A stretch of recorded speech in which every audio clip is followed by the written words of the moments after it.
Bismillahirrahmanirrahim. Assalamualaikum warahmatullahi wabarakatuh. Waalaikumsalam warahmatullahi wabarakatuh. Semangat pagi semuanya. Selamat Gimana pagi. kabarnya? Semoga sehat selalu ya. Oke, alhamdulillahirabbil alamin ya. Kita semua di sini masih diberikan nikmat, di antaranya nikmat sehat, nikmat iman dan nikmat Islam. Nah, yang mana untuk saat ini kita bertemu kembali di agenda webinar spesial Ramadan 1442 Hijriah yang episode ke-17.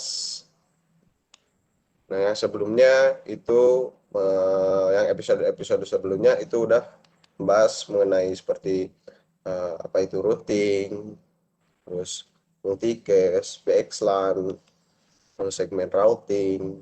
Nah, untuk episode 17 ini siap lanjut ya.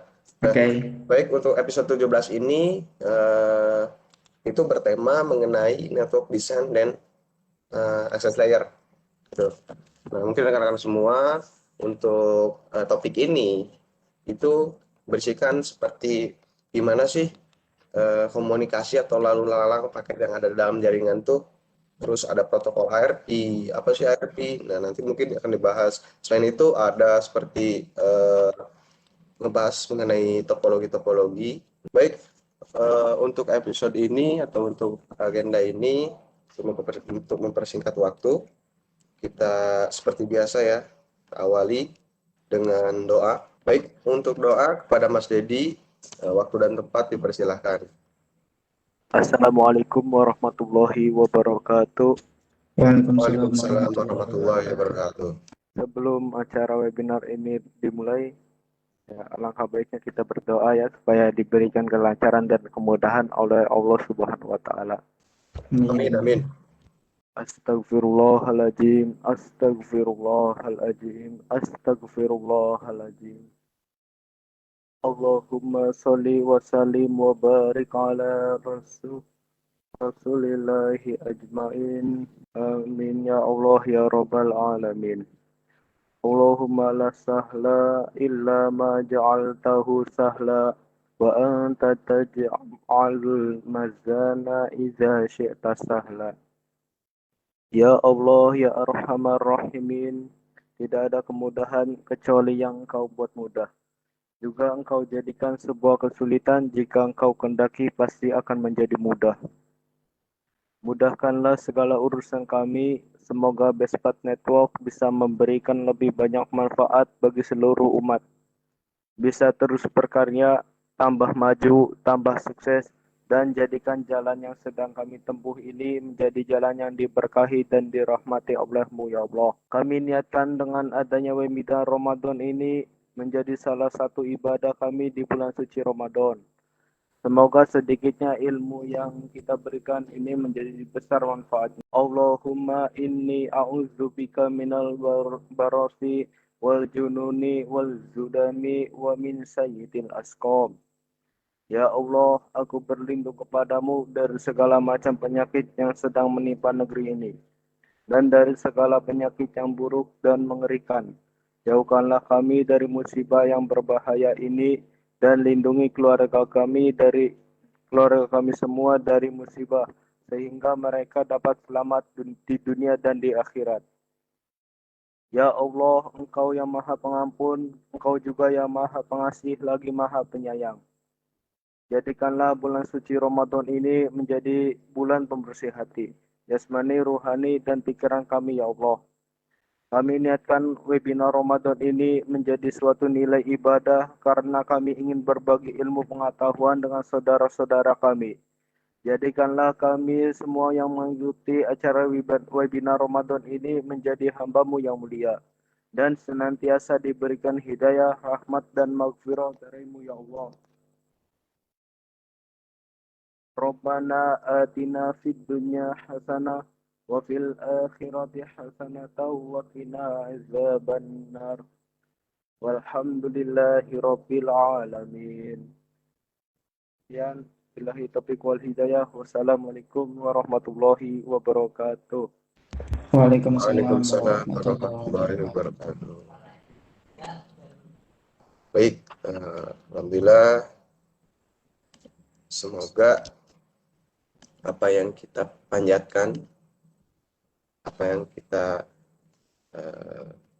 doakan, semoga bisa didengar oleh Allah Subhanahu wa Ta'ala dan bisa dibalas doa tersebut.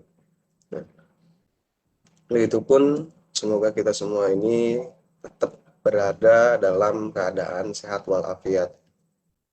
Baik, mungkin kita langsung lanjut aja ke acara intinya, sharing ya, webinar. Nah, baik, untuk webinar episode 17 ini, untuk waktu ini mempersingkat waktu, saya ini ya, kepada Mas Farid, waktu dan tempat dipersilakan. Oke, terima kasih kepada Mas Tisna atas pembukaannya ya, dan terima kasih kepada Mas Teddy atas doanya. Semoga amal kita di hari ini di tanggal 17 Ramadan dan di episode 17 ini kita ilmu kita yang akan disampaikan nanti semoga bermanfaat dan semoga diberi kesehatan selalu, diberi kemampuan berpuasa sampai maghrib nanti. Dan alhamdulillah di pagi yang cerah ini, di hari ini kita itu berada di hari di mana turunnya Al-Quran ya, di Nuzulul Quran. Dan di pagi hari ini kita juga akan, khususnya saya akan menyampaikan materi Network Design and Access Layer. Kita bertemu lagi ya dengan saya, mungkin yang belum pernah lihat saya di episode 5 sebelumnya atau ketika saya menjadi moderator, mungkin agak asing ya dengan muka saya. Di sini saya akan membawakan materi Network Design and Access Layer, di mana yang materinya ini akan berisi mengenai desain dari sebuah jaringan, lalu ada juga proses-proses yang terjadi di dalam akses layer seperti itu. Nah, oke. Sebelumnya kita perkenalkan dulu. Saya perkenalan dulu. Perkenalkan, nama saya Ahmad Farid Firdaus, biasa dipanggil Farid atau panggil saja Farid ya. Asal saya dari Kabupaten Cirebon dan untuk alamat saat ini saya berada di Karawaci, Tangerang, Banten. Saya pendidikan formal saya terakhir di SMKN 1 Jamblang. Saya menempati jurusan Teknik Komputer dan Jaringan.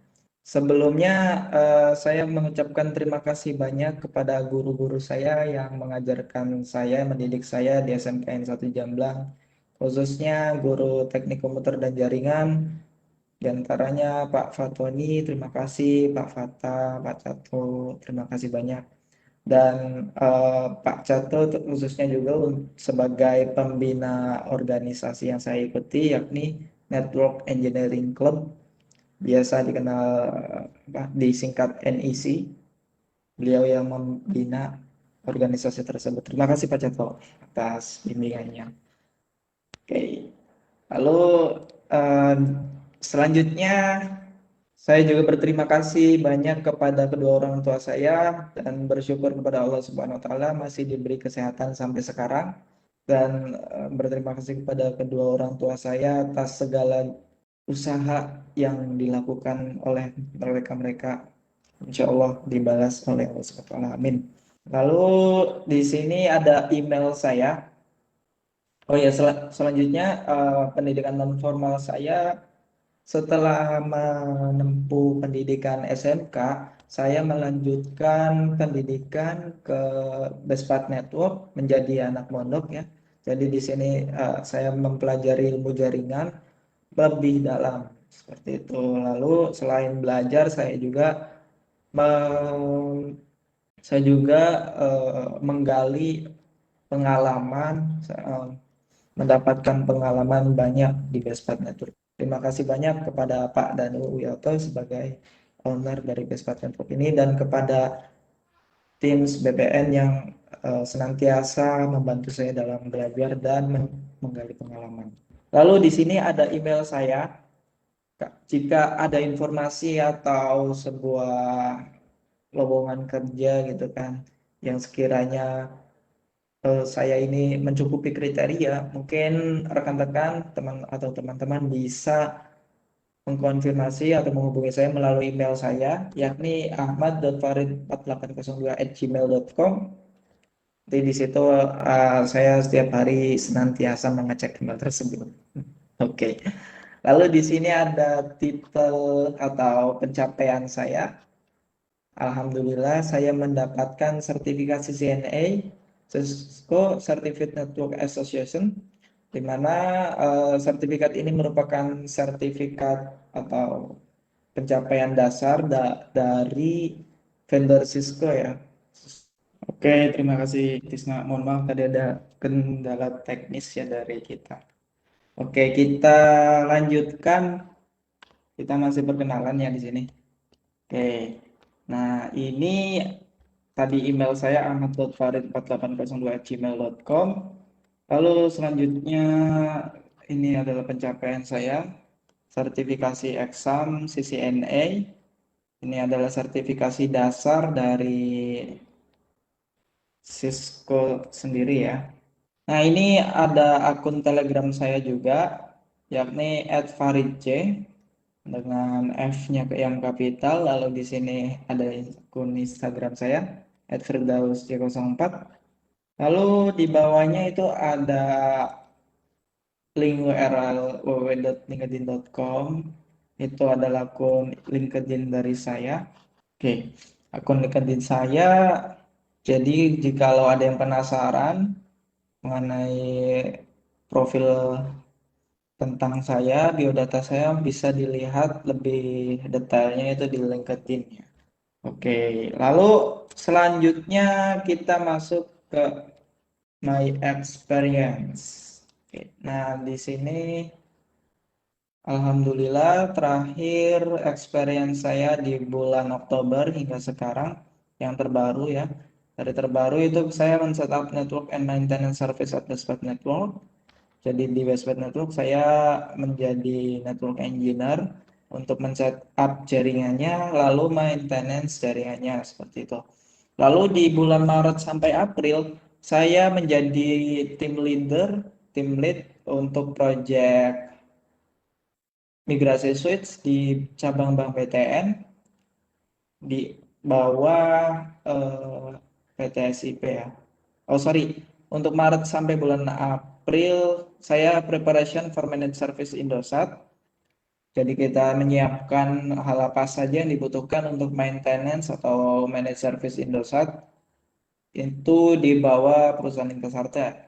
Lalu selanjutnya di bulan Februari tahun 2021 saya menginstal network monitoring server bersama dengan tim saya untuk manage service Indosat. Jadi servernya itu untuk manage service jadi dari server, instalasi server hingga preparation hingga maintenance-nya pun nanti akan kita tangani seperti itu untuk manage service Indosat di bawah perusahaan Intasarta ya.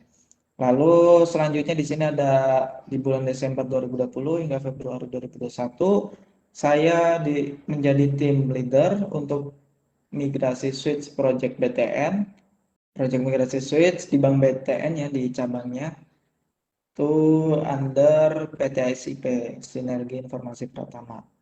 Lalu di bulan September tepatnya ini adalah pertama kali saya mendapatkan project atau mendapatkan pengalaman gitu kan, yakni saya menjadi network consulting untuk rumah yatim, jaringan di rumah yatim. Selain jadi network consulting, saya juga mengkonfigurasi jaringannya tersebut. Dan alhamdulillah sampai sekarang di rumah yatim jaringannya aman dan terjaga. Oke, kita lanjutkan. Selanjutnya di sini ada trainer experience saya di yang paling terbaru di bulan April, tepatnya Jumat kemarin, saya menjadi instruktur sharing knowledge Zabbix implementation mengenai Zabbix implementation di Lintas Harta. Jadi di situ saya menjelaskan dari awal Zabbix itu apa, lalu managed service atau SNMP itu apa gitu kan. Network monitoring system itu bagaimana, saya jelaskan itu untuk awalnya. Lalu implementasi Zabbix, tampilan Zabbix seperti apa itu dijelaskan. Lalu di bulan April juga saya menjadi instruktur webinar Ramadan dengan materi Introducing OSP Routing di hari kelima bulan Ramadan ya. Nah, ini on public, jadi webinar Ramadan. Lalu di bulan Maret saya menjadi asisten instruktur transfer knowledge di Dukcapil Kemendagri. Nah, ini mengenai materi CCNA, materi awal dari CCNA. Lalu selanjutnya di bulan Desember saya menjadi instruktur training course NetAcad Network Essential. Selama kurang lebih 1 minggu, saya menjadi instruktur training Network Essential di SMK Telkom Makassar. Lalu selanjutnya di bulan Oktober saya ada ini instruktur sharing knowledge untuk materi DHCP-V4 dan materi QoS on Mikrotik di Bestpath Network. Nah, ini pengalaman pertama kali saya dalam menyampaikan sebuah materi semenjak masuk ke Bestpath Network. Oke. Nah, setelah kita berkenalan nih, kita tahu experience saya entah itu dalam project maupun dalam training, kita langsung mungkin kalau ada yang ingin ditanyakan lebih lanjut bisa hubungi saya lewat sosmed saya yang tadi telah diperlihatkan, atau bisa juga melalui email saya seperti itu. Kita lanjutkan ya. Di sini kita mulai dari encapsulation and Ethernet frame. Nah, ini masuknya ke dasar, sangat dasar ya dalam sebuah proses perpindahan atau proses transfer data dari satu perangkat komputer atau suatu device ke device lainnya. Di sini ada proses encapsulation, namanya encapsulation. Encapsulation ini merupakan sebuah pesan yang dienkapsulasi, di mana enkapsulasinya ini kalau misalkan diibaratkan sebagai amplop atau diibaratkan sebagai surat, itu enkapsulasi itu bisa dikatakan amplopnya. Jadi ini merupakan enkapsulasi dari pesannya, di mana isi dari enkapsulasi atau dari amplop ini adalah sebuah surat atau data-datanya, itu baik kop suratnya, kertasnya, atau lampiran-lampiran lainnya. Nah, kalau di dalam istilah jaringan, enkapsulasi berbentuk seperti ini, atau bisa dikatakan sebagai frame. Nah, kumpulan dari data-data yang dikumpulkan, dienkapsulasi atau dibungkus seperti itu dinamakan frame. Nah, untuk isinya berikut ada version, repeat class, full label, lalu source IP address, destination. Nah, ini merupakan isi-isi yang terdapat dalam sebuah frame. Nah, untuk dalam akses layer sendiri itu dasarnya itu ada namanya source MAC address dan ada namanya destination MAC address.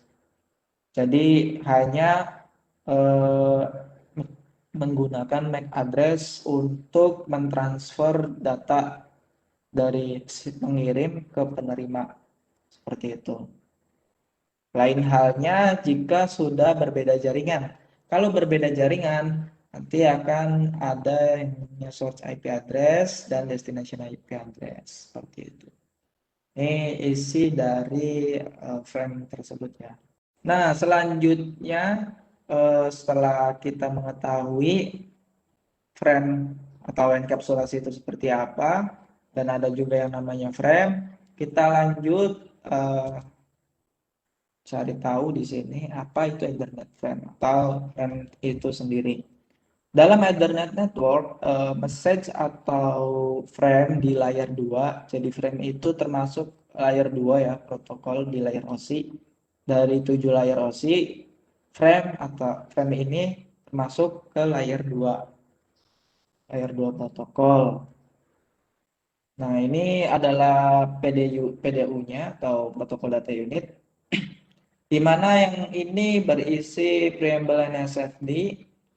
Ada sekitar 1, 2, 3, 4, 5, 6. Ada 6 field ya.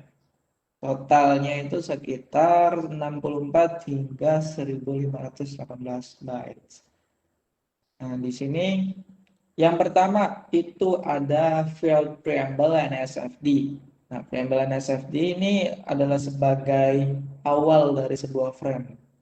Jadi dia berfungsi untuk memulai frame ini, memulai susunan frame atau susunan frame yang makanya diletakkan di susunan pertama. SFD akronimnya itu adalah Start Frame Delimiter. Nah, itu jadi mulainya frame itu menggunakan field preamble and SFD. Tanpa adanya ini maka frame tidak bisa dikenali sebagai frame seperti itu. Lalu di sini ada destination MAC address. Nah, ketika kita ingin mengirim sebuah data di dalam satu jaringan yang terhubung ke switch gitu kan, itu menggunakan pasti ada tujuan MAC address-nya. Nah, untuk memilihnya agar kita tidak nyasar nih datanya, destination MAC address.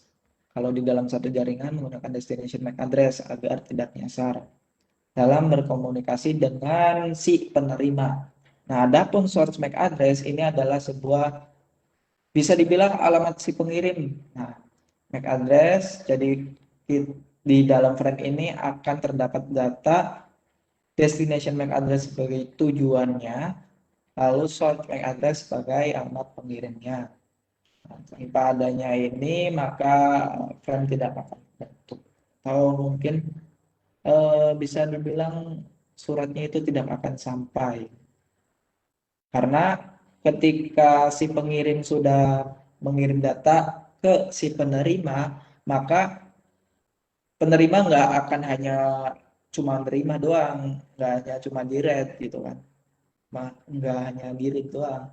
Melainkan si penerima itu akan membalas pesan tersebut.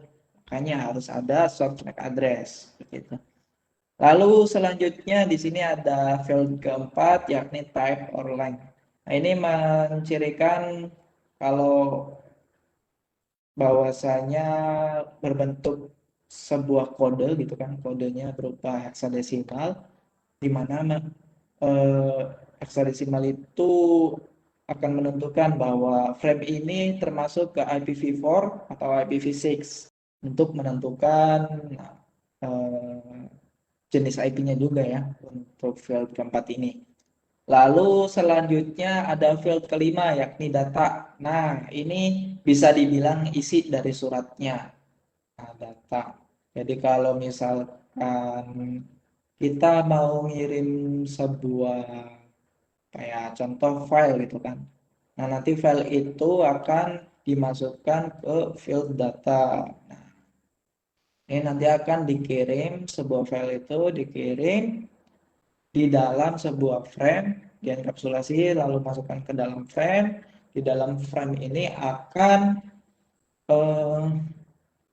terdapat yang namanya data. Nah, disitulah letaknya file tersebut.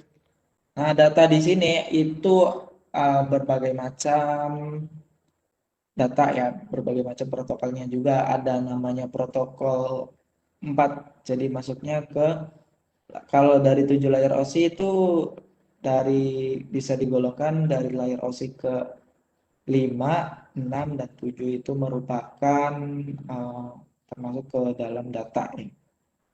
Seperti itu. Lalu di terakhir ada 6 FGS atau bisa dikatakan frame check sequence. Nah, ini field terakhir ini berfungsi untuk mengecek bahwasanya untuk memastikan kelima field ini itu dalam keadaan baik atau tidak ada yang error seperti itu. Kalau misalkan contoh di field kedua nih, kalau misalkan MAC address-nya nggak lengkap atau hanya setengah address yang dimasukkan, maka frame ini tidak akan berjalan tanpa adanya FGS. Nah, nanti si FGS ini akan mengambil kembali data yang rusak tersebut dari si pengirim. Jadi kalau pengirim datanya ada yang rusak atau hilang kayak gitu kan, nanti FGS ini akan memastikan dulu sebelum dikirim, memastikan kalau sebelum dikirim lanjut ke si penerima itu memastikan lalu memberikan atau mengambil kembali data yang masih kurang gitu. Nah, itu adalah fungsi dari FGS. Nah, kekumpulan dari 6 field ini dinamakan frame. Ini tapi frame di dalam jaringan atau ketika suatu perangkat itu saling berkomunikasi di dalam satu jaringan, maka frame-nya seperti ini. Kalau ada dua perangkat yang saling berkomunikasi di jaringan yang berbeda, maka frame-nya akan berbeda lagi. Nanti akan ada field untuk IP address atau destination IP address, dan ada field untuk source MAC address-nya, source IP address-nya seperti itu. Nah, sekedar mengingatkan saja kalau misalkan ada pertanyaan bisa coba melalui chat ya di fitur Webex, dan nanti di situ ada chat atau bisa lambaikan tangan, atau juga kalau di Facebook yang menonton di live streaming itu bisa berkomentar ya di bawahnya di live stream tersebut, nanti akan ada tim kita yang akan mengeceknya. Nah, kita lanjutkan setelah kita mempelajari enkapsulasi, setelah kita mengetahui Ethernet frame. Selanjutnya kita masuk ke hierarchical network design. Jadi network ini memiliki yang namanya hierarki berurutan. Dan itu termasuk ke dalam ilmu desain dalam sebuah jaringan. Lanjut, di sini ada physical and logical address. Nah, apa sih physical address atau logical address? Nah, jadi address di dalam suatu perangkat, khususnya perangkat yang terhubung ke dalam jaringan, baik itu HP, baik itu komputer maupun perangkat jaringan lainnya, itu harus memiliki dua komponen ini, MAC address dan IP address, agar bisa terhubung ke internet seperti itu. Yang pertama ada yang namanya MAC address. MAC address itu adalah sebuah alamat perangkat ya, alamat perangkat jaringan itu sendiri. Jadi ini biasanya bawaan dari pabrik. Jadi setiap pabrik yang mendistribusikan atau yang menghasilkan perangkat-perangkat mobile atau perangkat jaringan itu pasti sudah memasukkan MAC address ke dalam NIC card-nya atau ke dalam perangkat di jaringan tersebut, ke dalam jaringan NIC card lah intinya. Nah, lalu selanjutnya ada namanya logical address atau biasa kita kenal dengan IP address. Nah, IP address ini bisa dirubah. Kalau MAC address kan nggak bisa dirubah nih, karena sudah bawaan perangkat, tidak bisa diotak-atik. Nah, kalau IP address ini bisa diotak-atik. Jadi setiap perangkat yang terhubung ke jaringan internet itu pasti memiliki yang namanya IP address. Nah, coba kalian kalau connect atau kalau terhubung ke WiFi gitu kan di HP, lalu coba di-explore itu detailnya, itu ada namanya IP address. Nah, itu merupakan angka kumpulan angka-angka yang difungsikan sebagai alamat untuk HP tersebut untuk terhubung ke internet. Nah, biasanya ini ada dan dikonfigurasi atau dimasukkan oleh network administrator. Nah, untuk logical address sendiri ada yang namanya network dan host atau bisa dikatakan network ID dan host ID. Nah, berikut gambarannya. Yang pertama, ini gambaran dari logical address ya. Ini di sini ada network, di mana network ini yang dijadikan parameter dari sebuah jaringan. Jadi kalau satu network itu berarti bisa dikatakan satu jaringan. Nah, adapun host ID, ini jaringan host atau IP host, itu harus satu sama lain di dalam satu jaringan ini networknya harus sama. Nah, kalau misalkan teman-teman melihat episode ke-15 yang dibawakan oleh Mas Agus ya, itu mengenai IPv4, itu mungkin sudah paham mengenai network ID dan host ID. Nah, untuk network ID-nya itu seperti ini, yang 192.168.200.2 itu ya, sampai 200 ini merupakan host ID yang berwarna hitam dan yang berwarna merah ini adalah host ID. Ini network ID, ini host ID. Nah, kalau dalam satu jaringan yang harus berbeda itu adalah host ID, sedangkan network ID harus sama. Seperti itu. Kalau misalkan satu jaringan itu network ID-nya berbeda, maka tidak akan bisa terhubung satu sama lain. Nah, makanya ini 200, serang ini 1 titik sekian.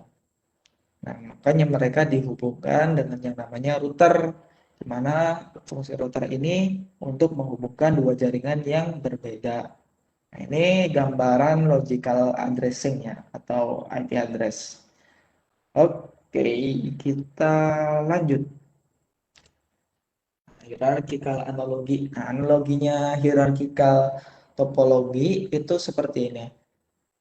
Kan kita tahu bahwasanya di dunia ini ada yang namanya benua, ada negara, ada kota, sama eh, ada kota dan ada juga desa atau kecamatan.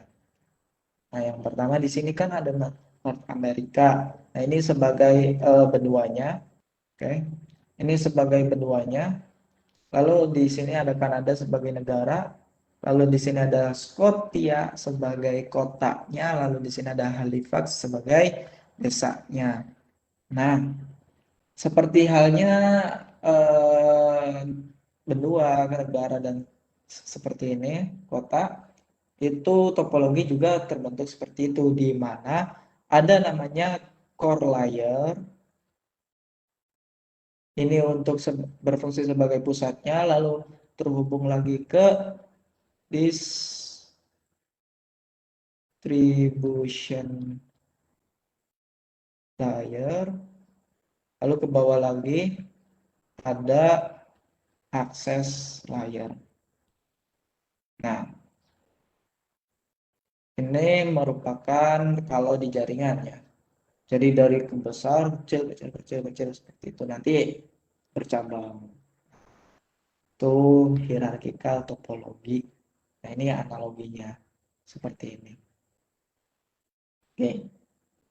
Setelah kita mengetahui apa sih hierarchical topologi itu, nah gambarannya analoginya seperti ini sudah kita ketahui.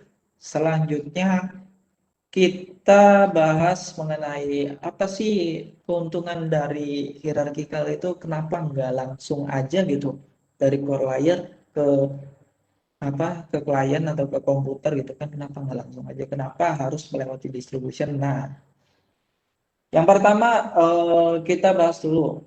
Di sini ada core layer, distribution layer, access layer. Kita bahas dulu keuntungannya. Yang pertama di sini, keuntungan dari adanya hierarchical design atau menggunakan hierarchical topologi itu menambah efisiensi. Nah, efisiensi. Jadi ketika sebuah jaringan di dalam perusahaan itu menggunakan yang namanya hierarchical design atau biasa dikatakan campus network ya. Kalau topologi seperti ini, campus network lalu itu lebih efisien, lebih teratur gitu kan, lebih terjaga, lebih tertata rapi dalam settingannya, itu keuntungannya lebih efisien. Lalu ada lagi optimization of function. Ini merupakan mengoptimalkan dari fungsi-fungsi yang ada. Jadi core layer ini memiliki fungsi sendiri, distribution layer fungsi sendiri, access layer juga fungsi sendiri. Kalau misalkan core layer diletakkan di access layer atau perangkat core layer ini diletakkan access layer, maka nggak kena sih. Jadi akan terbuang sia-sia tenaganya. Soalnya core layer ini spesifikasinya cukup besar. Sedangkan klien itu cuma menggunakan berapa ini sih, berapa bandwidth kan, berapa traffic, nggak begitu besar banget. Makanya core layer diletakkan di pusat atau di core gitu kan, agar bisa memaksimalkan fungsinya seperti itu, mengoptimalkan fungsinya. Jadi bandwidth yang seharusnya dihandle oleh si core ini besar, maka akan digunakan dengan baik pula karena banyak klien atau lebih dari sekian puluh klien yang terhubung ke dalam core layer ini. Nah, di sini selanjutnya ada menambah kecepatan juga untuk topologi ini. Jadi karena sudah tertata rapi, ibaratnya ada pedagang nih, pedagang itu memiliki antrian. Nah, kalau antriannya berantakan, yang ada pedagang bingung kan, dia bakal pilih mana pelanggan mana nih yang harus saya layani duluan kan. Dia bingung dulu, pikir dulu, setelah mikir baru ini. Nah, kalau sudah baris rapi di pedagang itu, maka pedagang nggak akan bingung, jadi tinggal layani pesanannya apa, layanin pesanannya apa, layanin itu langsung, nggak mikir dulu mana dulu nih yang harus dilayani kan. Begitu juga dengan topologi. Kalau sudah tertata rapi seperti ini, terurut, akses layer diletakkan sesuai fungsinya, distribution layer perangkatnya juga diletakkan sesuai fungsinya, begitu juga core layer, maka kecepatan dari traffic datanya juga akan lebih cepat dibanding tidak menggunakan hierarchical design. Oke, lalu selanjutnya ketika kita ingin menambah suatu perangkat di dalam satu jaringan itu, maka akan lebih apa? Maka akan lebih mudah dan memperkecil impact dari performance sebuah jaringan itu. Jadi kalau misal kita mau nambah kecepatan nih, berarti kan atau menambah bandwidth, namun si core ini udah penuh, maka kita tambahkan si core dan itu tidak harus mikir nambahnya di mana nih, apakah setelah distribution layer itu atau setelah router distribusi itu ditaruh core-nya ataukah sebelum distribusi naruh core-nya. Nah, itu lebih teratur kalau sudah ada susunan seperti ini. Maka kalau kita butuh bandwidth lebih, sedangkan si core udah penuh, maka kita tambahkan core lagi di sisi core layer. Nanti untuk performance-nya nggak akan impact kemana-mana. Oke, lanjut. Di sini ada 3 layer. Tadi saya jelaskan ada access layer, distribution layer, ada core layer. Yang pertama di sini ada access layer. Access layer ini memprovide koneksi ke jaringan host melalui local Ethernet ataupun melalui wireless ya. Melalui wireless juga bisa. Kalau melalui wireless berarti switch-nya ini terhubung ke access point-nya menghubungkan wireless. Nah, lalu selanjutnya ada distribution layer. Ini sebagai interkoneksi antara jaringan satu dengan jaringan lainnya. Jadi kalau misalkan ada misal ambil contoh Bank BTN gitu kan. Bank BTN kan banyak tuh cabangnya. Nah, untuk menghubungkan satu cabang dengan cabang lainnya, pasti di setiap cabang itu ada yang namanya distribution layer. Jadi untuk menghubungkan satu cabang dengan cabang yang lainnya, menghubungkan jaringannya agar datanya itu tersinkronisasi dengan baik. Itu distribution layer. Nah, sedangkan ada core layer di sini lebih tinggi lagi dari akses, distribution ke core layer. Nah, di core layer ini menghandle semua konektivitas dari distribution layer. Jadi kan cabang antar cabang, kalau misalkan ini kan jauh tuh, makanya terhubungnya ke pusat. Ke pusat, terhubung, nanti di pusat diolah, dihubungkan lagi ke distribution seperti itu, dan seterusnya. Oke, kita lanjutkan ya. Di sini ada 3 contoh perangkat di mana masing-masingnya itu mencontohkan setiap layernya. Kita ambil contoh yang pertama. Di sini yang paling atas ada Cisco Catalyst 9600. Nah, ini perangkat Cisco di mana biasanya itu difungsikan sebagai core atau difungsikan sebagai device core untuk sebuah jaringan kampus network. Nah, ini makanya di sini terlihat banyak kan, ini ada sekitar 1, 2, 3, 4, 5, 6 modular. Nah, kenapa banyak? Karena fungsinya itu sebagai pusat, maka dia pun akan menghandle beban yang berat atau traffic yang banyak.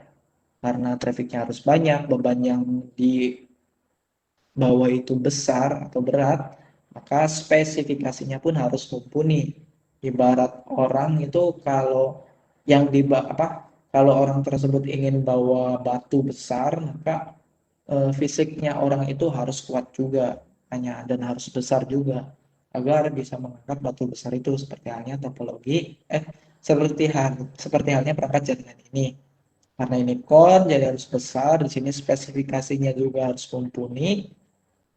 Lalu kalau tidak mumpuni ditaruh di core yang ada malah terjadi down nantinya. Karena trafficnya terlalu banyak, akhirnya lama-lama panas kan, itu perangkat udah panas, nggak kuat lagi, spesifikasinya yang ada malah rusak, nggak kepake. Sayang kan uangnya, beli-beli nggak kepake. Makanya kalau untuk core itu menggunakan perangkat yang besar. Lalu selanjutnya di yang kedua ini ada Cisco Catalyst 9300. Ini fix ya, cases fix. Cases fix itu nggak modular seperti ini. Jadi kalau ini casesnya besar, sebenarnya kosong. Kalau cases sama isinya ini bisa dipisah. Jadi dan dijualnya juga terpisah. Gitu. Nah, kalau ini udah menjadi satu kesatuan. Jadi cuma satu perangkat aja. Gitu. Itu untuk distribution layer. Nah, distribution layer ini berbentuk switch juga ya. Ini switch layer 3. Switch layer 3 begitu juga dengan core-nya ini adalah switch layer 3. Nah, jadi switch layer 3 itu bisa difungsikan sebagai switch, bisa juga difungsikan sebagai router. Nah, di sini bentuknya seperti ini. Ini sebenarnya satu ya, 4 ini ditumpuk-tumpuk karena belum berbeda tipe.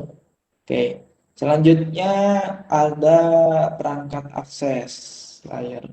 Perangkat akses layer ini adalah Cisco ME2600X, akses layer switch. Biasanya dipakai untuk akses layer. Jadi kalau ini kan pakainya switch layer 3 nih untuk distribution sama untuk core. Nah, sedangkan yang akses layer ini menggunakan biasanya menggunakan switch layer 2 karena switch layer 2 ini hanya berfungsi di dalam satu jaringan aja gitu kan. Dan enggak difungsikan untuk menghubungkan dua jaringan yang berbeda atau lebih. Itu hanya menggunakan switch layer 2. dan spesifikasinya pun lebih rendah dibanding distribution layer dan core layer. Begitu pula harganya lebih murah dibanding perangkat untuk distribusi layer dan lebih murah juga untuk perangkat core layer, yaitu perangkatnya. Kita lanjut, udah tahu nih hierarchical design seperti itu berarti sudah kita pelajari untuk desainnya, lalu kita selanjutnya pelajari untuk akses layer. Di sini akses layer itu memprovide sejumlah host gitu kan. Jadi dia menghubungkan satu host dengan host lainnya, baik itu eh, satu atau dua host lebih lah, baik itu melalui kabel maupun melalui wireless. Nah, itu adalah akses layer. Jadi nggak ada yang namanya router. Dan maksudnya itu layer sub layer 2 untuk menghubungkan satu host dengan host lainnya di dalam satu jaringan. Itu menggunakan switch yang kedua. Nah, di switch layer 2 ketika ada ini apa? Misal H1, komputer H1 ingin mengirim ke H8, maka si switch ini atau yang layer 2 ini akan memilah, kan dia sebenarnya uh, belum tahu, awalnya kan belum tahu H8 ini IP address-nya berapa, 7 ini IP address-nya berapa. Nah, jadi pas awal itu dia akan mengirim paket ke semua, dan kalau misalkan ada IP yang cocok yang sebagai destination dari H1, maka akan mengirim kembali atau membalas pesannya. Kalau yang nggak cocok ya biarin aja, cuma di read doang gitu kan. Nah nanti kalau misalkan H8 IP dari H8 ini udah cocok, lalu H8 udah mengirim kembali, nah nanti di suite ini akan memasukkan MAC address-nya di dalam MAC table, address table. Jadi MAC address table ini berfungsi untuk mendaftarkan MAC address dari setiap perangkat yang terhubung dengan suite ini. Jadi makanya kalau di dalam frame satu jaringan itu hanya ada MAC address destination atau destination MAC address sama source MAC address, bukan IP address. Kita lanjut di sini ada Ethernet hubs. Jadi di dalam satu jaringan itu nggak hanya memakai switch, melainkan ada juga menggunakan perangkat hub. Apa sih bedanya hub dan switch? Nah, ini saya jelaskan dulu apa itu hub. Nah, ini hub itu adalah sebuah perangkat jaringan juga, di mana hub ini hanya bisa mengirim traffic atau mengirim traffic dalam satu waktu saja, dalam satu waktu. Jadi kalau misalkan ada transfer nih, ada transfer H4 ke H6 dari sini ke sini, itu dia penuh, trafficnya penuh. Nah kalau trafficnya udah penuh, maka ketika H4 H6 ini udah booking traffic, lalu H8 dan H1 ini mau kirim-kiriman lagi, maka nggak bisa. Nanti bakal delay atau nunggu dulu beberapa milisekian detik, nunggu pesan dari source H4 dan H6 ini selesai, maka lanjut H8 dan H1 seperti itu.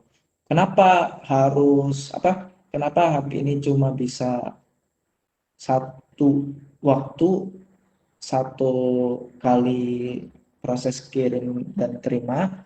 Kenapa itu bisa terjadi? Karena hub ini hanya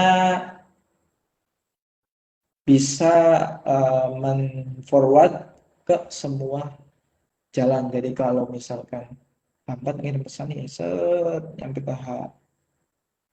nyampe ke perangkat hub, maka dari hub ini akan memforward broadcast. Nah, ini broadcast jadi mengirim ke semua yang terhubung, siapapun itu, kapanpun dan dimanapun dia akan mengirim ke semua yang terhubung ke hub, kecuali eh, port yang mengirim pesan itu.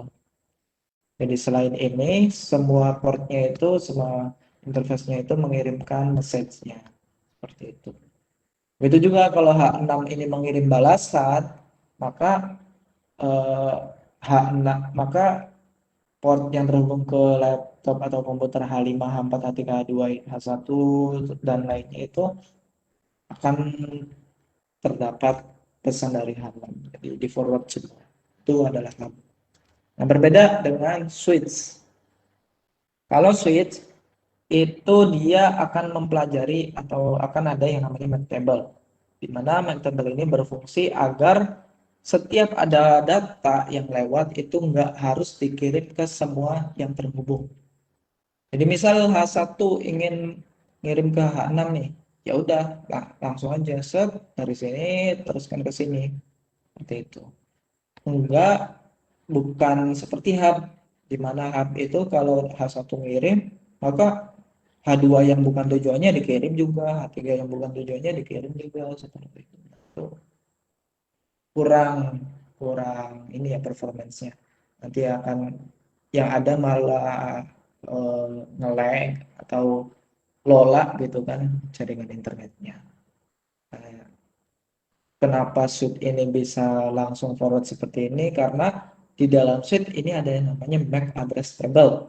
Nah, MAC address table, jadi kalau misalkan H1 mengirim data, di mana datanya itu terdapat destination MAC address dan source MAC address, jadi si suite ini akan mempelajari frame-nya, lalu melihat di situ destination MAC address-nya siapa. Nah, nanti dilihat di MAC address, cari MAC address sekian. Oke, ketemu. Lalu MAC address sekian itu adanya di port berapa sih?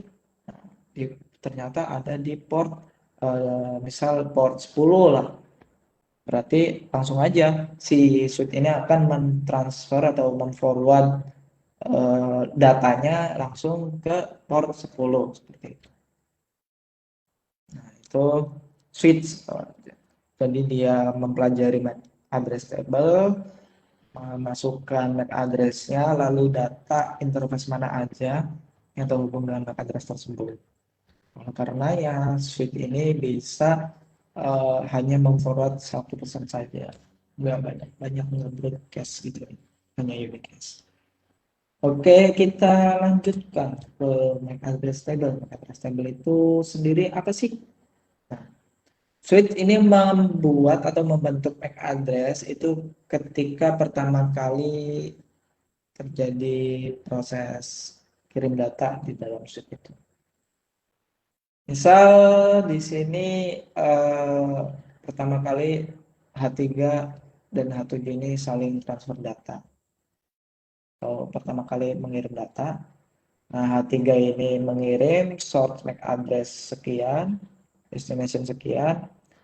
Kalau misalkan baru pertama kali, maka source MAC address-nya akan dicatat di sini dengan port 3 misalnya. Di sini port 3 itu adalah MAC address dari komputer H3.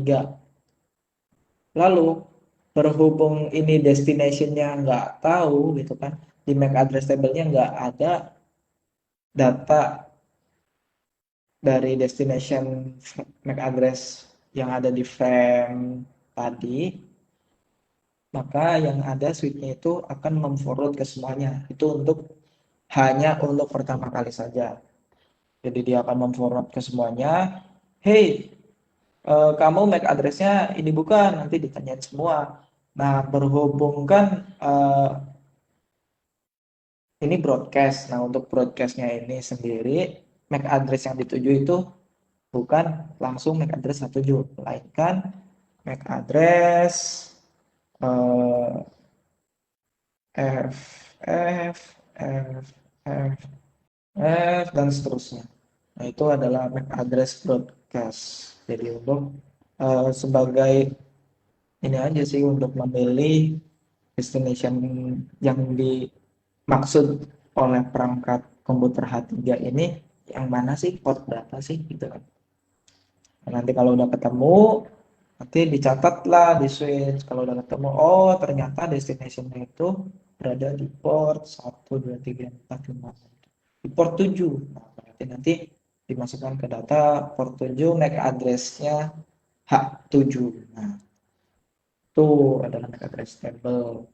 Nah, kalau udah data di situ, ya udah nanti untuk selanjutnya ketika H3 dan H7 ini saling bertukar data kembali, maka nggak perlu yang namanya broadcast, kirim broadcast lagi gitu.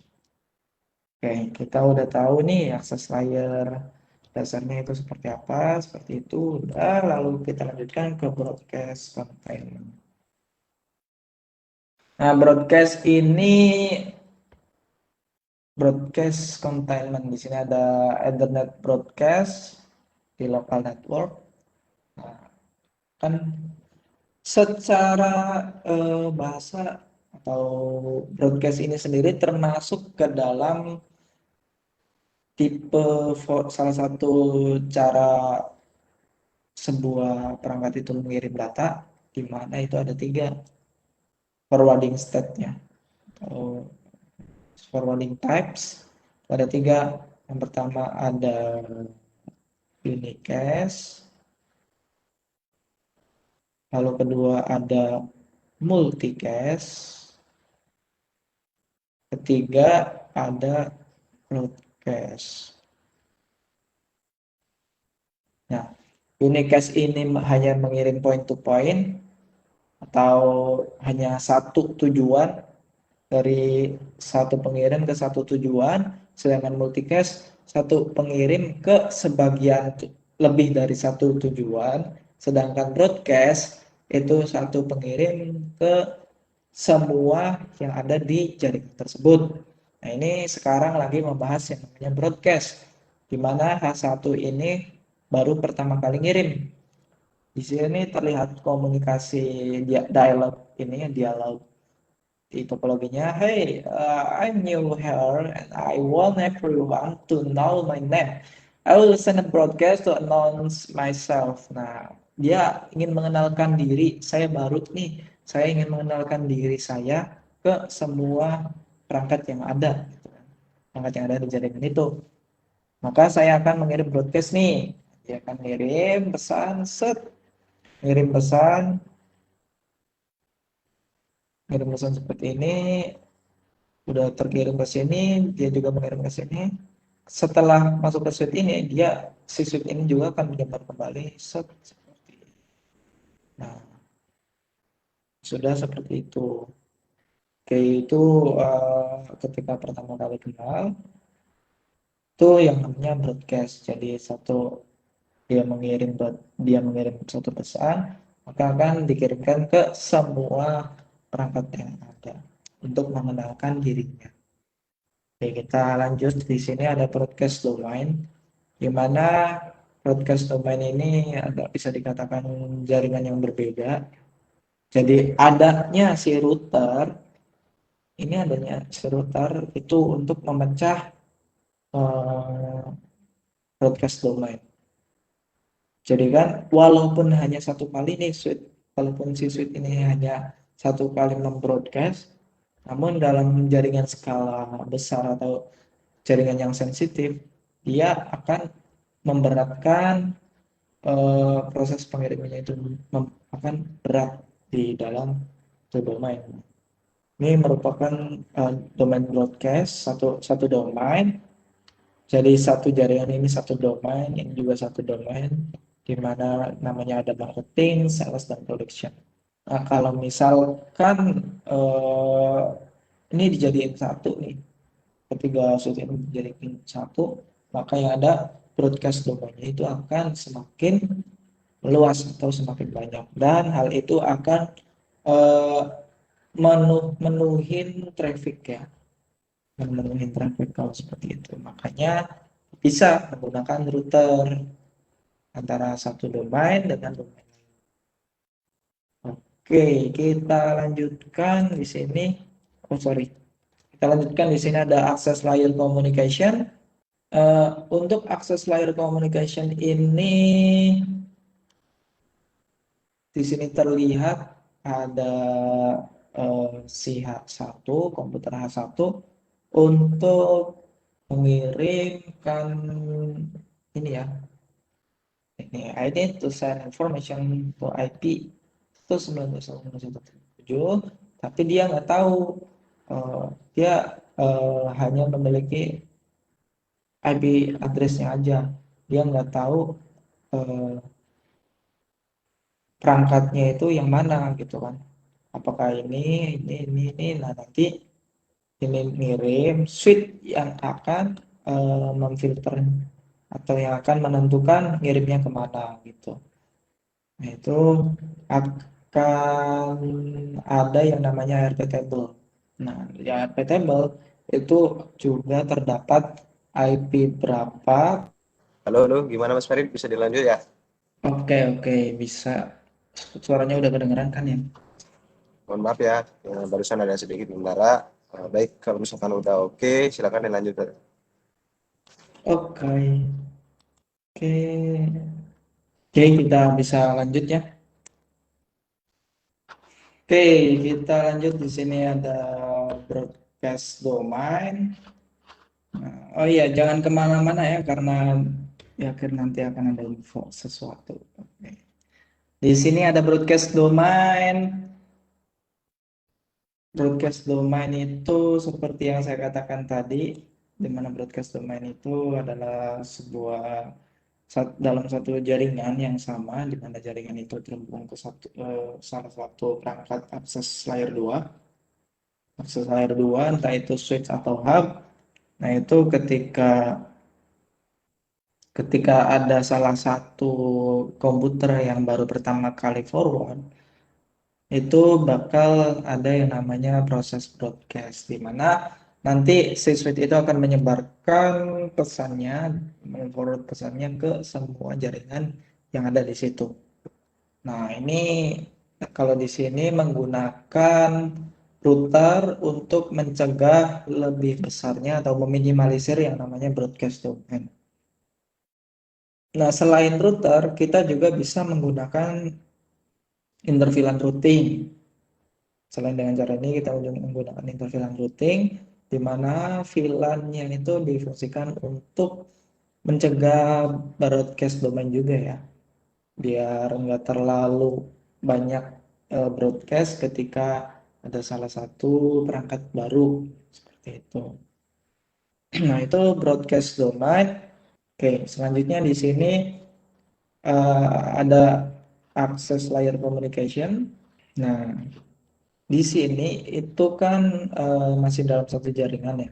Satu jaringan ini dia si H1 akan mengirim frame, di mana frame-nya itu berisi destination MAC address dengan sama source destination MAC address. Namun berhubung ini menggunakan IP, maka akan ditambahkan yang namanya IP source address dan destination IP address. Oke. Nah, dan jadi ini source address-nya. Oh, sorry. Ini yang akan menjadi source IP address dan ini yang akan menjadi 1.7 ya. 1.7 yang akan menjadi destination IP address. Nah, dia akan juga di sini ada MAC address, di H1 ada MAC address-nya, di mana akan menjadi source MAC address dan H3 akan menjadi destination MAC address. Nah, itu kan nanti di situ dibungkus atau dienkapsulasi ke dalam satu frame. Nanti di dalam satu frame itu akan di-denkapsulasi atau dilihat di dalam switch layer-nya ini, di mana nanti di switch layer ini akan menuliskan yang namanya ARP gitu kan. Dia akan memasukkan IP-nya, dimasukin ke dalam ARP table, MAC address-nya juga sudah dimasukin gitu kan. Nanti di situ juga tertulis port-portnya berapa. Jadi IP sekian, portnya berapa, IP sekian, MAC address-nya berapa. Seperti itu nanti dimasukkan ke dalam switch. Lalu setelah dimasukkan ke dalam switch, dia akan mengirim broadcast, sudah mengirim broadcast, lalu ketika ada balasan, ketika udah nemu si penerimanya, udah ketemu alamatnya, maka si penerima akan membalas pesan dari H1. Dia akan mengirim lagi menggunakan sebuah frame yang dienkapsulasi gitu kan. Dienkapsulasi entah itu IP source address juga, MAC address-nya, destination-nya itu udah dienkapsulasi ke dalam satu frame. Lalu selanjutnya dia si switch ini akan menerima pesan dari H3, akan menerima pesan lalu dimasukkan kembali ke dalam sini. Oke. Oke, ketika sudah masuk ke sini, lanjut lagi langsung ke H1. Oh, sorry. Lanjut lagi ke H1.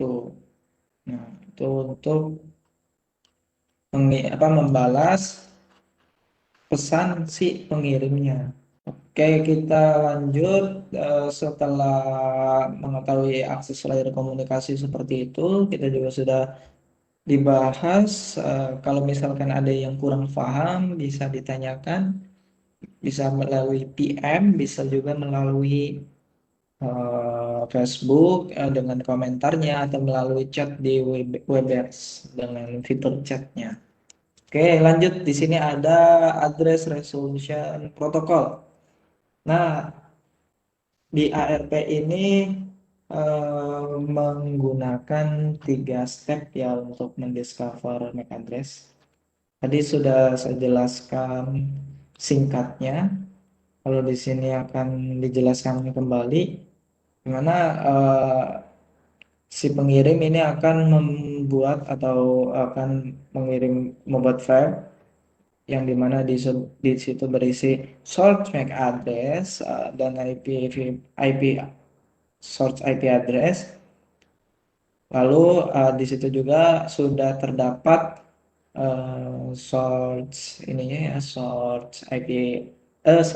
destination IP address-nya udah dapat, namun dia si 1.5 atau H1 ini masih belum tahu MAC address-nya IP sekian karena belum pernah kirim satu sama lain. Si H1 ini masih belum tahu, maka kosong.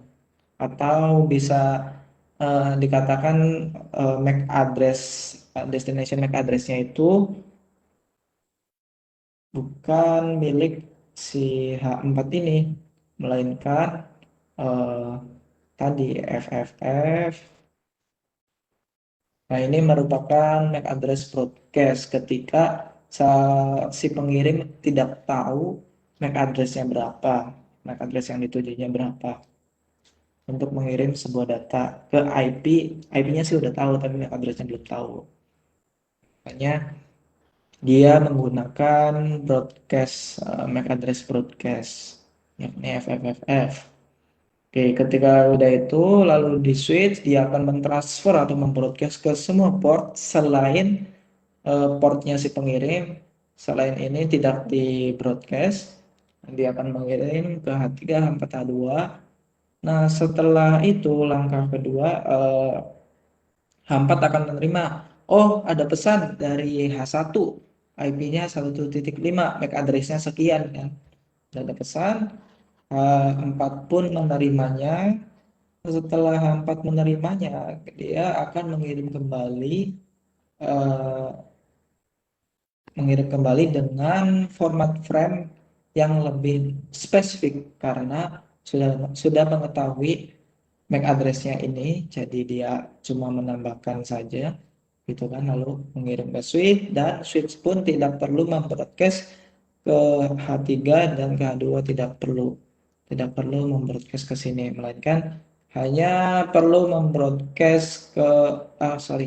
hanya perlu mengirim datanya ke H1. Nah, dari sini set.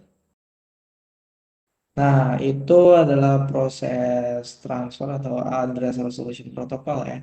Oke, sampai sini apakah ada pertanyaan? Mungkin bisa langsung dari chat gitu kan, atau bisa dari Facebook. itu saya sudah menjelaskan juga ini mengenai hierarchical design dan ARP. Sampai saat ini saya sudah menyelesaikan materi.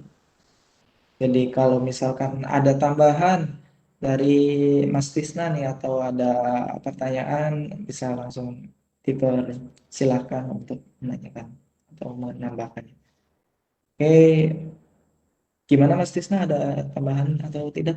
Untuk di materi ini tadi juga dibahas ya seru, gimana sih supaya komunikasi dari perangkat layar atau end device atau komunikasi yang terdapat dalam jaringan itu seperti apa. Tadi juga dijelaskan seperti broadcast. Kalau misalkan dari rekan-rekan semua, kalau misalkan ada yang mau ditanyakan, jangan segan-segan ya, langsung aja bisa ditanyakan. Oke, kalau misalnya ada pertanyaan silakan. Oh ya, untuk nanti video kita akan diupload ke YouTube ya. Dan di Facebook sudah ada recording webinar kita juga. Sekarang sedang live streaming. Kalau misalkan tidak ada yang nggak sabaran nih buat nonton materi, nah itu bisa mampir ke Facebook kita, Vespat Network, seperti itu. Lalu kalau YouTube nanti akan kita upload setelah melalui proses editing ya. Nah, jangan lupa follow Instagram kita, Vespat Network. Kalau misalkan ingin bertanya-tanya mengenai Vespat Network, bisa melalui DM di Instagram atau melalui email kita info@vespatnetwork.com. Oke, mungkin sambil ini mungkin materi kali ini cukup singkat ya, singkat mengenai hierarchical design dan mengenai proses yang terjadi di akses layer seperti itu. Oke, oh ya, di hari Nuzulul Quran ini mungkin materinya sudah selesai ya. Gimana Mas Tisna? Saya akhiri ya untuk materi saya kali ini.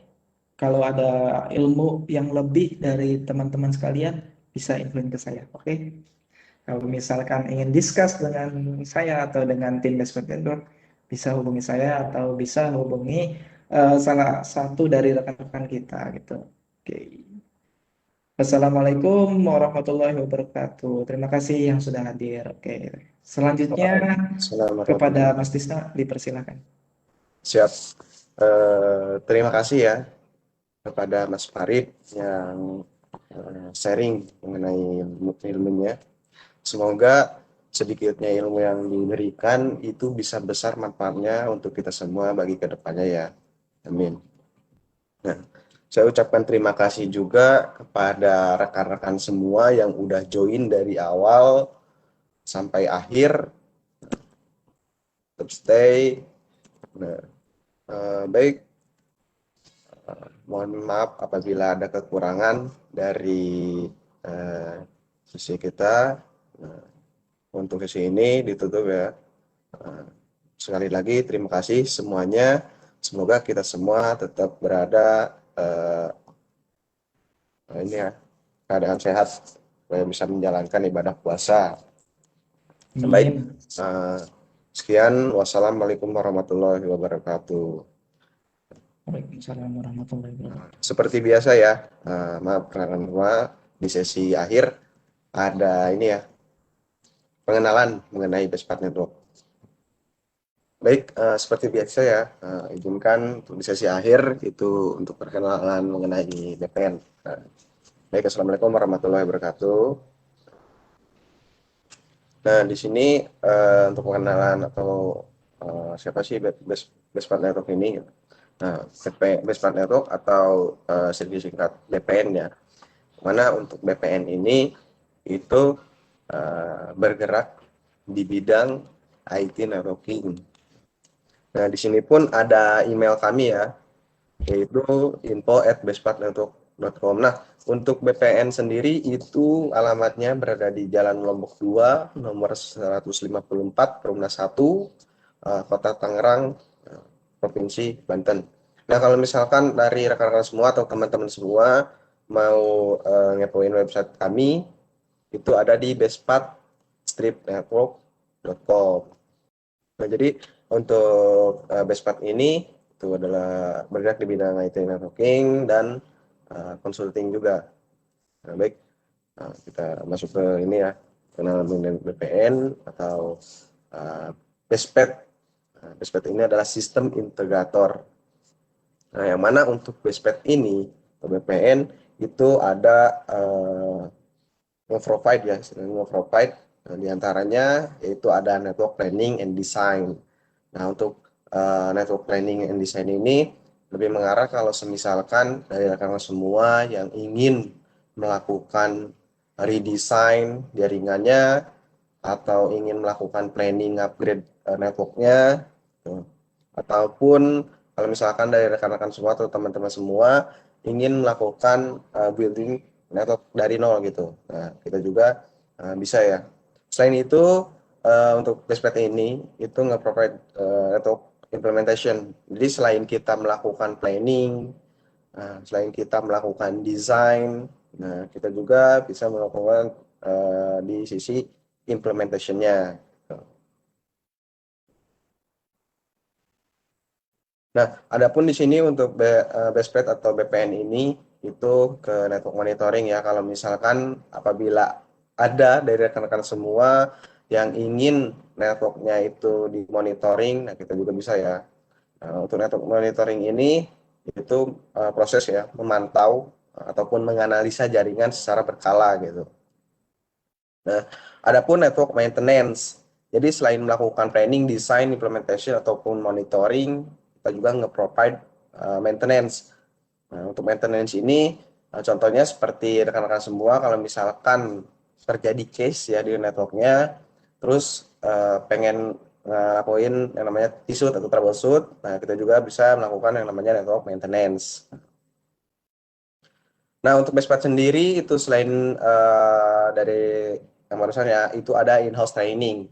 Jadi kita juga ini ya, ada training kalau misalkan ada karyawan atau rekan semua atau teman-teman semua yang ingin melakukan upgrade knowledge ya, terutama, nah itu bisa ngikutin training juga ya, bisa training di Bestpat Network ini. Untuk training ini itu ada di track Cisco ya. Nah, adapun selain dari in-house training, kita juga nge-provide network assessment. Kalau misalkan untuk network assessment ini, itu lebih mengarah kalau semisalkan dari rekan semua atau dari sisi kita melakukan analisa mengenai atau mengenali network yang ada di rekan semua gitu, atau network yang ada di. Nah, selain itu untuk Bestpat ini itu IT network konsultan ya.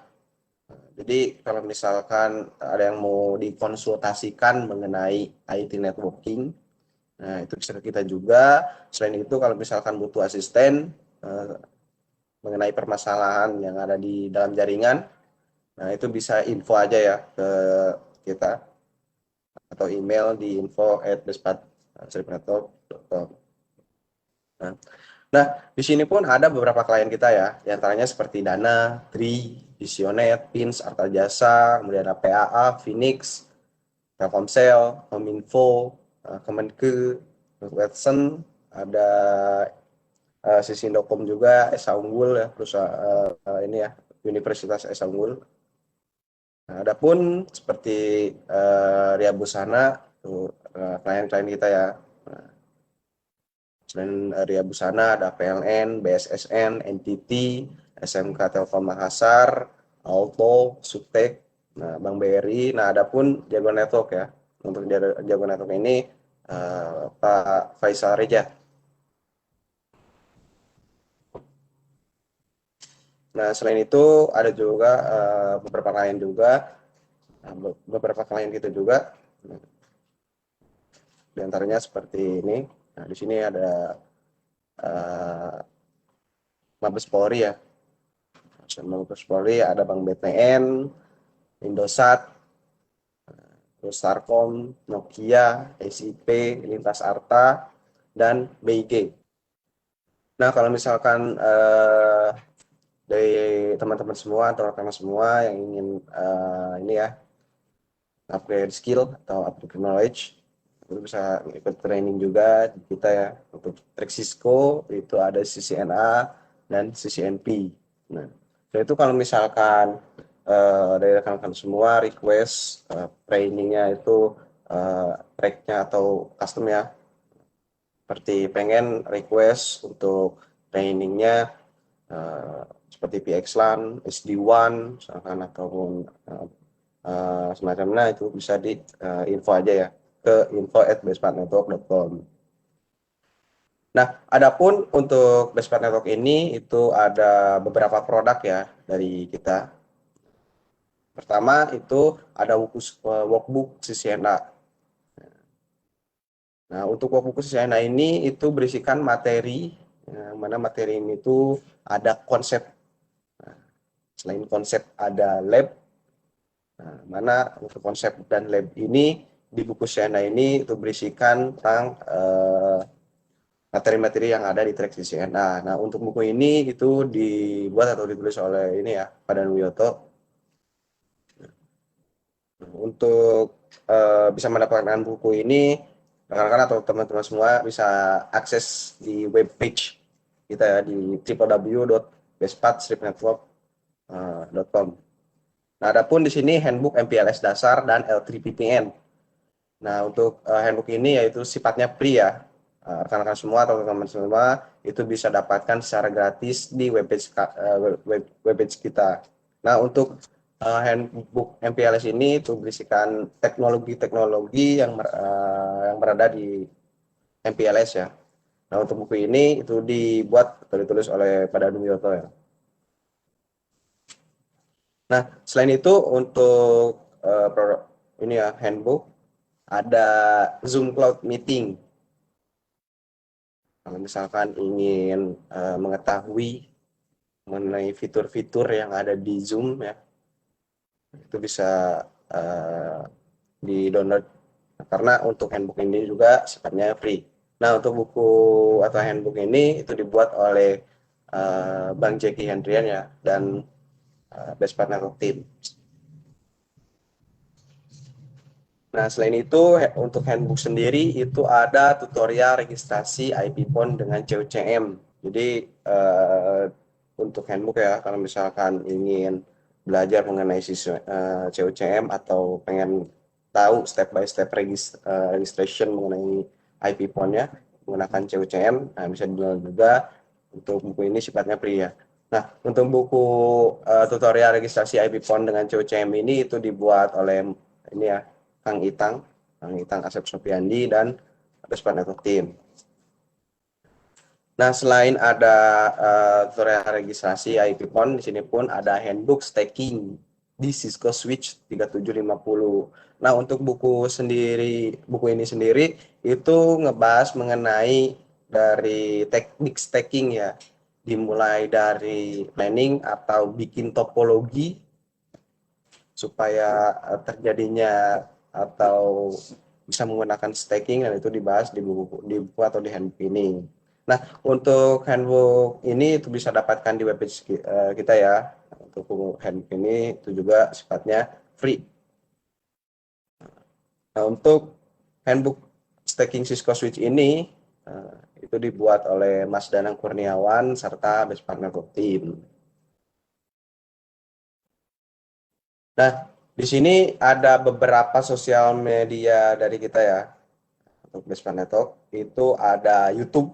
Kalau misalkan dari teman-teman semua, rekan-rekan semua yang ingin ngepoin atau yang ingin stalking mengenai event-event yang udah ini ya, udah itu di bit.ly/ytbpn. Di situ pun di YouTube BPN ini ada beberapa video webinar tahun kemarin ya. Kalau misalkan rekan-rekan semua, teman-teman semua yang ingin mempelajari atau ini ya belajar bisa di YouTube BPN juga. Nah, kemungkinan insya Allah untuk webinar Ramadan tahun yang ini itu insya Allah akan di-upload ya ke YouTube BPN. Jadi stay tune ya. Nah, adapun di sini kontak Facebook ya. Kalau misalkan teman-teman semua atau rekan semua itu ingin ngepoin kita aktivitinya itu apa aja, nah ada di ini ya, di Facebook maupun Instagram. Nah, untuk Facebook sendiri itu fb.com/bestpet.network.5. Nah, itu fanpage kita ya. Nah, adapun di sini untuk Instagramnya itu Bestpet Network.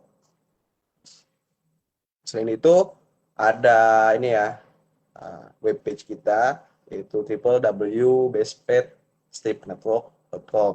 Nah, kalau misalkan ingin mengetahui atau mengunjungi website resmi kita ya, itu bisa di www.bestpet-network.com. Nah, kemudian kalau semisalkan dari rekan-rekan semua atau teman-teman semua ada yang mau dibicarakan atau mau dikomunikasikan, itu bisa melalui email kita yaitu info@bestpetnetwork.com. Nah,